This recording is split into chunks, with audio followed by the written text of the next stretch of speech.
At the core of the CRVSID management system lies the acknowledgement of each person's journey of life, recorded through the registration of vital events from birth to death. A comprehensive life cycle approach is pivotal in establishing legal identity and utilizing it throughout the individual's life. But what's the pathway to building such a system? Let us start at the beginning with the birth of a girl child. A joyous moment for her family. They named her Lia. Her birth is registered in the Civil Registration Office. She receives her birth certificate, a foundational cornerstone of her legal identity, unlocking a world of rights and access to essential services throughout her lifetime. Lia's birth registration details flow from the Civil Registration Database to Population Registration Database, where a unique identity number, UIN, is assigned to her. The UIN flows back to the Civil Registration Office and is appended to the birth registration record, and her family is also notified of her UIN. Years pass, and the little Lia we saw being born is now turning 18. She visits the National Identity Registration Office, where her fingerprints are captured and her photograph is taken. She receives her national identity card. Lia meets her partner. Worlds collide, sparks fly, vows are exchanged. They embark on their journey of love and companionship.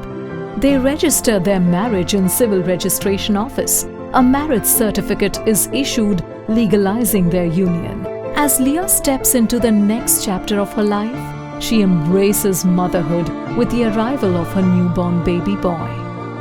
Just as Lia herself was once welcomed into the legal identity world, her son's birth is also registered, and he receives both a birth certificate and a unique identification number, UIN.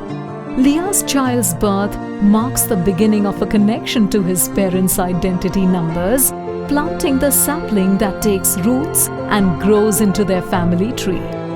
Time passes, and the inevitable has occurred. A full life lived has come to an end. Our Lia has passed away. Her passing is recorded in the Civil Registration Office, and a solemn document, the death certificate, is issued. She has retired from her earthly journey, and so must her UIN. A leaf falls from the tree, a winter morning in the world of data, but a testament to a life fully lived and a promise of all the seasons to come. Let us see how Lia's journey corresponds to the CRVSID framework recommended under the UN Legal Identity Agenda. Lia's birth is registered here, and the birth certificate issued confers her legal identity. Lia's biographic data is stored here, and a UIN is assigned to her. Lia's biometric information is captured here, and national identity card is issued. Lia exercises her rights and accesses services throughout her life journey. Lia's life events are counted in here from the Civil Registration Database. Lia is counted in here from the Population Registration Database. This is the CRVSID framework developed under the UN Legal Identity Agenda. What is the usual pathway to establishing an integrated CRVSID system? It involves adopting a stock and flow approach. Here, stock denotes a comprehensive database of the resident population, while flow ensures continuous updating of this database through vital events such as births, marriages, and deaths. To explain this concept, 4 metaphors are used.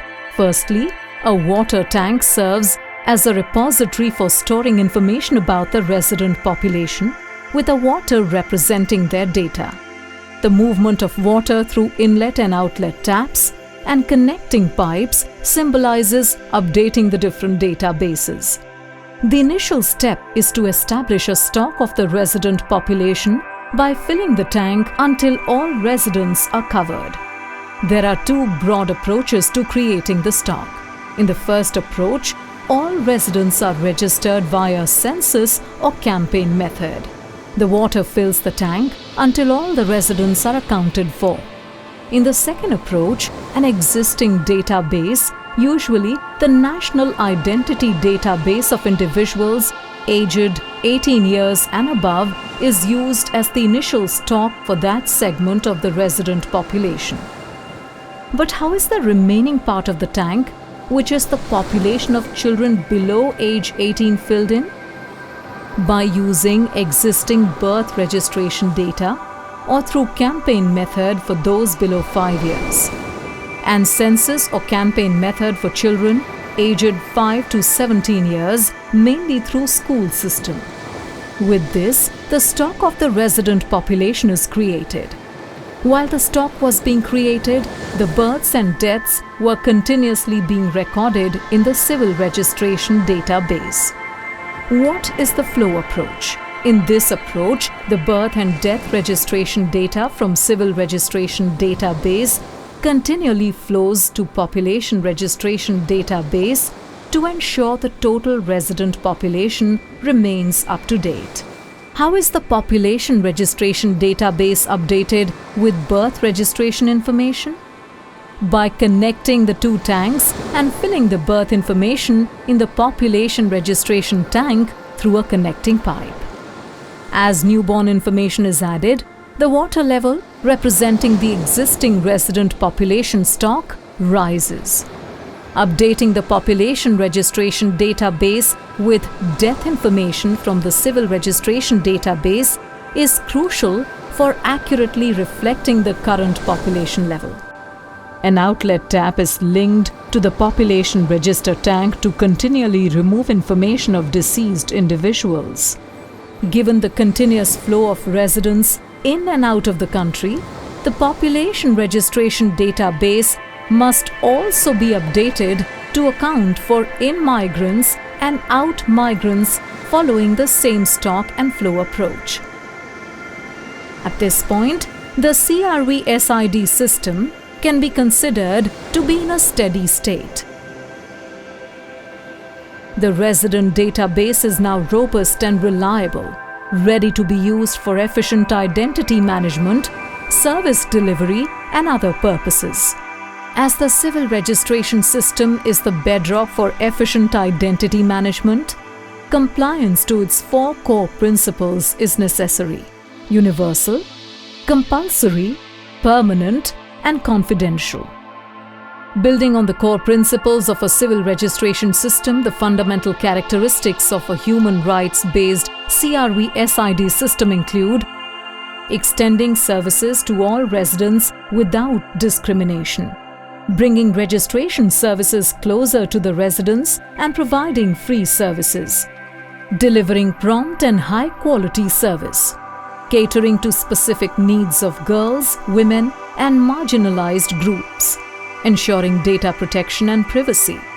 Key areas of action for achieving the core principles are policies and laws, business processes, management and coordination, digitalization, human resource capabilities, physical and ICT infrastructure, advocacy and communication, funding mechanism. I was born. I lived. I loved. I left. My name was Lia. This was my journey, marked in records and memories.